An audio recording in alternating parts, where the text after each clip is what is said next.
everybody, it's Angela. I'm so glad that you're joining me again for another junior church slash Sunday school lesson.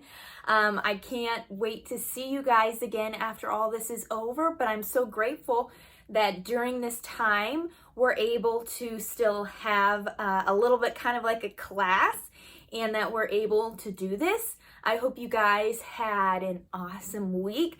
I hope you guys, like we talked about last week about shifting perspective, I hope you guys were able to shift your perspective a little bit and to find some good in all that's happening during right now, and that you guys were just able to look at things in a different way, and that you had an awesome week. Well, this week I was thinking, what should we talk about? And I feel like we should talk about a little thing called, you ready? Patience. Ooh, we've all heard that word, right? I know I've heard that word a lot of times. Angela, you need to be patient. Have you heard that word? I'm sure you have. Maybe you really want something and you've been told, you need to be patient. Oh, do you like being patient? I know I don't really like being patient. It's hard to be patient. And especially during times right now, it's even harder it feels to be patient. We just want things to change right now. And it's hard to be patient and understand that, you know what? We got to step back and we need to realize that God is in control, and that through all of this, he has a greater plan. And we just have to wait and, like we talked about, trust him. So this week, I'm going to tell you guys a story. I'm not going to read it directly from the Bible because it's kind of a longer story and it would take a little too long. So I'm just going to kind of give you the basis of the story. But I really want you guys to read this story on your own because it's such a good story. It's one of my favorites. Probably, I would say. I don't know, but I kind of say it would be. It's the story of Lazarus. And it's found in John 11, okay? So Jesus had some friends. And some of Jesus's friends that he would go and visit, besides his disciples, who were his followers, Jesus had some friends he would go and visit. And their names were Mary, Martha, and Lazarus. They were all siblings. And he would go to their house at times with his disciples and followers. And it was kind of a way of relaxing and enjoying friendship and talking with people.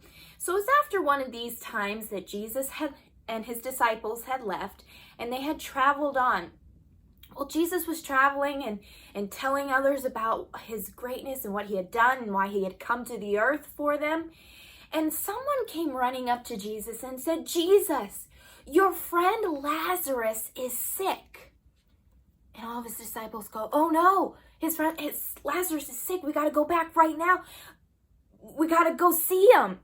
Now, back in that time, when someone was sick, they didn't have the hospitals and the medicine like we do today, that we can go and get medicine for a cold and stuff like that. So if somebody became sick, usually it wasn't a good thing. And especially if somebody's running to you and telling you, like, you're a distance away, probably a long distance away, and says, "You need to come quickly. He is sick." You would think Jesus would drop everything and immediately run and go to Lazarus. And Jesus is God, so he can heal him. So maybe they're thinking, oh, Jesus can go heal him. But instead, it says Jesus didn't do that. It actually says because Jesus loved Mary, Martha, and Lazarus, he stayed where he was for 2 more days.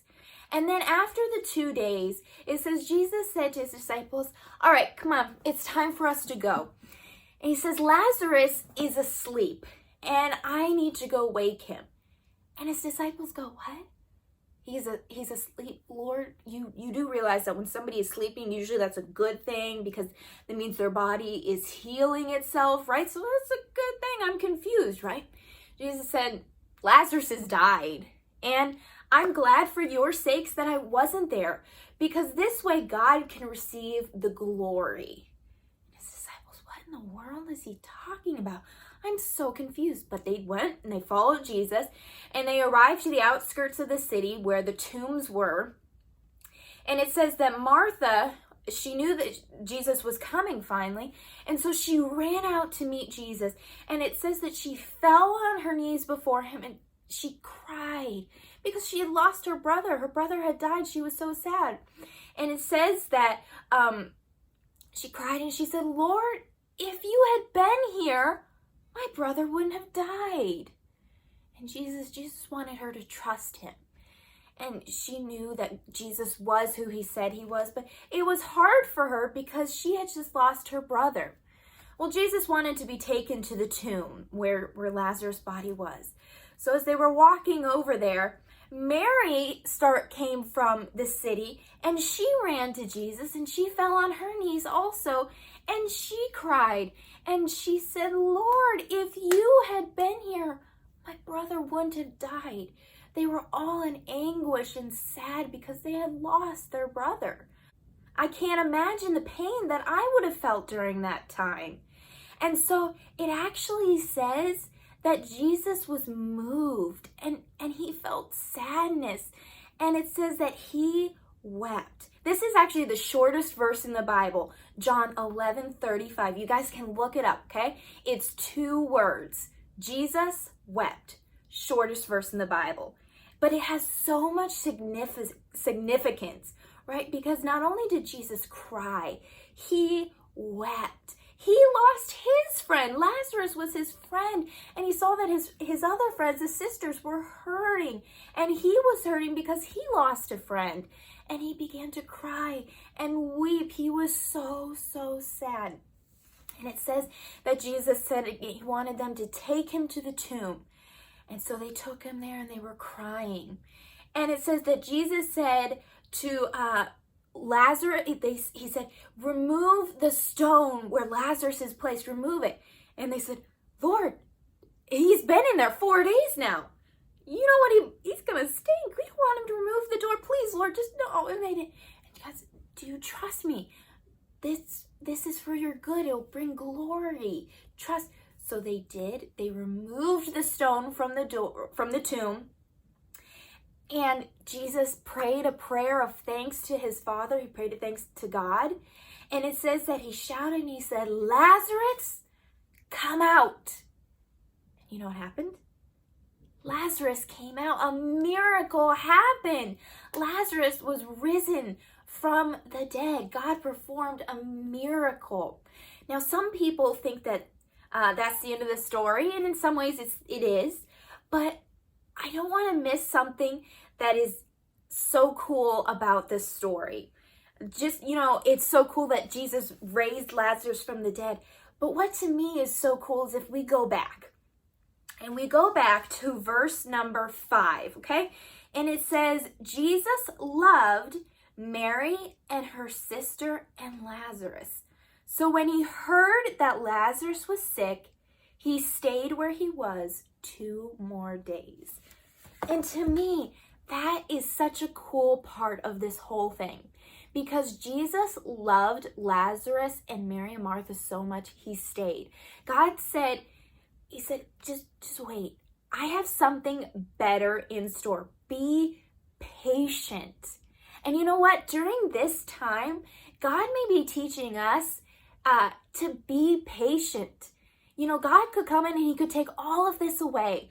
But I believe he wants us to learn something through all this. He wants us to grow in our faith and trust in him.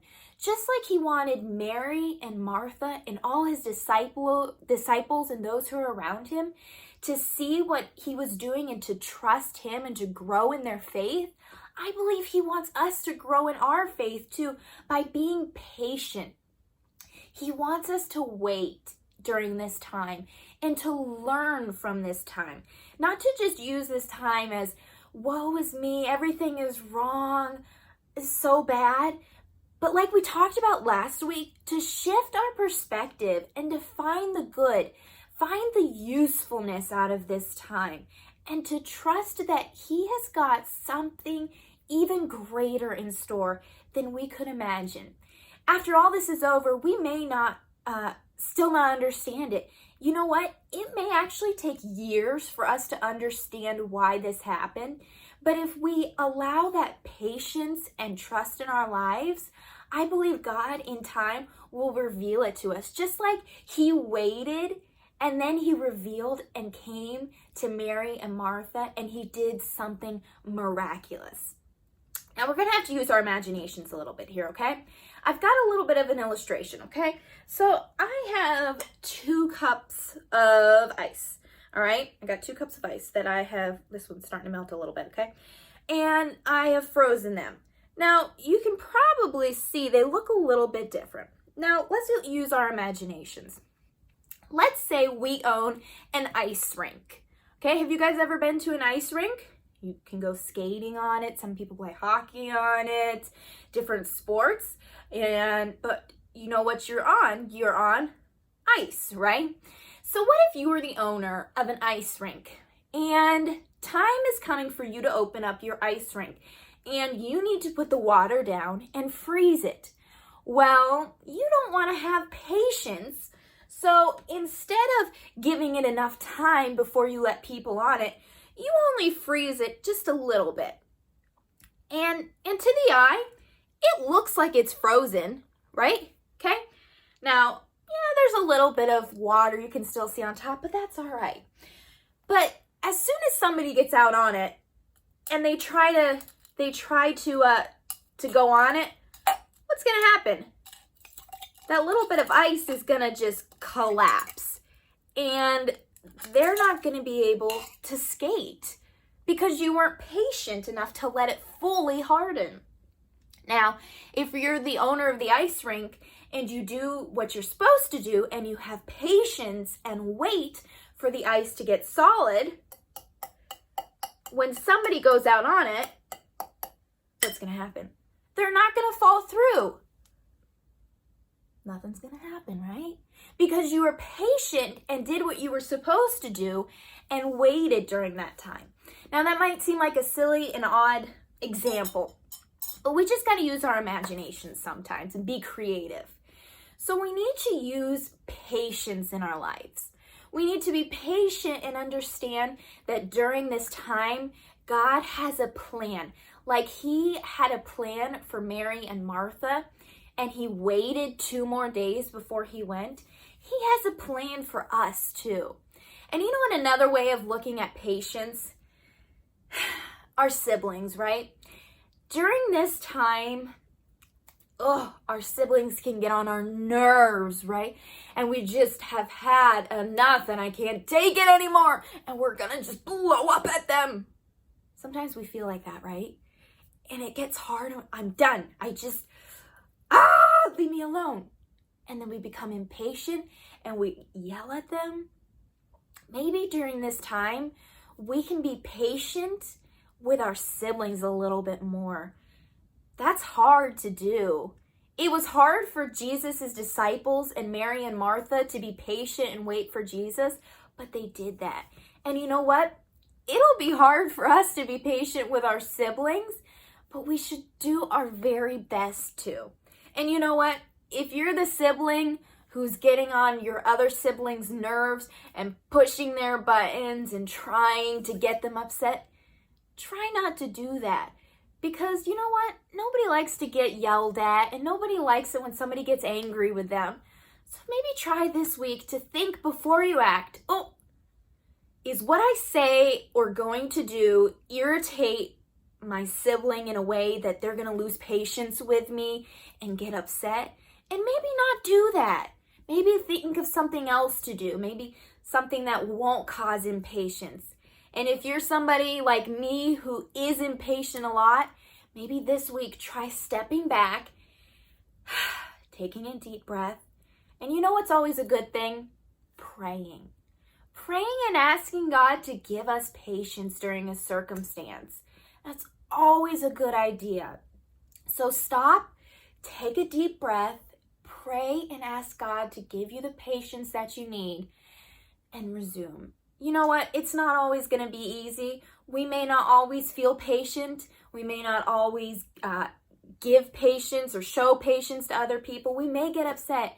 And you know what? That happens. But we need to ask God to forgive us.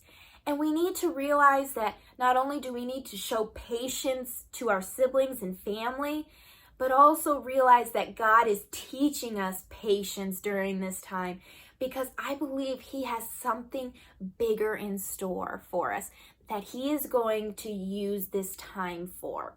So, like we talked about perspective last week, that's another example of perspective, changing the way we look at this again and saying, you know what, I think God is teaching patience. He taught patience to Mary and Martha and had them wait because He loved them. That's such a key right there, because He loved them. And do you know what? He loves us so much. So we need to look at things in a different way and have patience. You know what? I know I need to work on patience. If nobody else, maybe it was for me that I said all this. I can't wait to see you guys again. I hope that this has been a blessing and fun for you guys, and that you've really enjoyed it during this time. And you know what? I'm going to try to use patience this week and to believe that hopefully very, very soon we'll be back together. But until then, I can believe that God has something greater planned for all of this. I hope you guys have been continuing. Did you guys think I was going to forget to say this part? Did you think? I hope you guys have been continually saying please and thank you. That you've been finding new ways to help around your house, help other people, and that you're still finding ways to be thankful. Even through all of this, there's still a lot of things that we can be thankful for. Maybe even now more than ever. This week, I'm thankful that we're finally getting some of those nice warm days and that the green and color is starting to pop out of the trees. I love spring and I love seeing the flowers come out and the buds, the tree leaves and all that. To me, it's so beautiful, and I'm thankful for that this week. All right, guys, be good and don't ever forget how much God loves you guys. Bye.